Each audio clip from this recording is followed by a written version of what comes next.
ادھر ایک صاحب کسی کے 1.5-2 کروڑ روپے لے کے بھاگ گئے, تو مجھے کہنے لگے میں کہاں سے دوں بھائی, میرے پاس تو پیسے ہی نہیں ہے, میں جس سے میں نے قرضہ لیا ہوا میں تو دے ہی نہیں سکتا, میری مدد کریں. میں نے کہا آپ بالکل دے سکتے ہیں. میں کہاں سے دوں؟ میں نے کہا اپنا گھر بیچو, دے دو اس کے 1.5 کروڑ. کہہ رہے گھر بیچ کے روڈ پہ آ جاؤ. میں نے کہا روڈ پہ نہیں آئیں گے آپ کرائے پہ لے لیں گھر. میں نے کہا پھر اگر کرائے پہ بھی پورا نہیں ہوتا, کرایہ بھی جیب سے نہیں نکل رہا, تو پھر ہم آپ کے ساتھ انشاءاللہ تعاون بولتے کیوں نہیں کریں گے, کیونکہ گھر بیسک ضرورت ہے انسان کی, روڈ پہ تو نہیں رہ سکتا نا. پیسے پہ سانپ بن کے بیٹھے ہوئے ہیں اور کہتے ہیں یہ جو قرض دینے والا مجھ سے پیسے مانگ رہا ہے, اور دیکھو میرا خیال بھی نہیں ہے, میں غریب آدمی ہوں. غریب کہاں سے ہے؟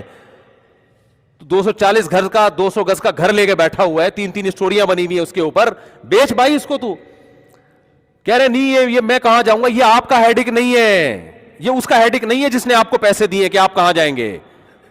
اس کے 1.5 کروڑ حلال کر دیے جو آپ پر حرام تھے, اس کو نصیحتیں کی جا رہی ہیں. تو میں نے کہا بھائی ابھی دے دو تو آسانی سے نکل آئیں گے, ورنہ قیامت کے دن جو ہے نا یہ 1.5 کروڑ میں تمہاری جتنی نمازیں اور جتنے تبلیغ کے چلے اور 4 مہینے اور جتنے حج یہ سارے نکل جائیں گے. پھر وہ ابھی آسانی سے معاملہ چھوٹ جائے گا. نبی صلی اللہ علیہ وسلم تو جنازہ نہیں پڑھاتے تھے جو کسی کے پیسے لے کے دنیا سے چلا جاتا تھا کہ قرض ہے اس کے اوپر. آپ نے فرمایا شہید کا ہر گناہ معاف ہوتا ہے مگر قرض شہید کا معاف نہیں ہوتا. کسی نے کاروبار میں پیسے لگائے, آپ کھا گئے, تو یاد رکھو شہادت بھی ملے گی تو یہ معاف نہیں ہوگا, پیسے دینے پڑیں گے آپ کو.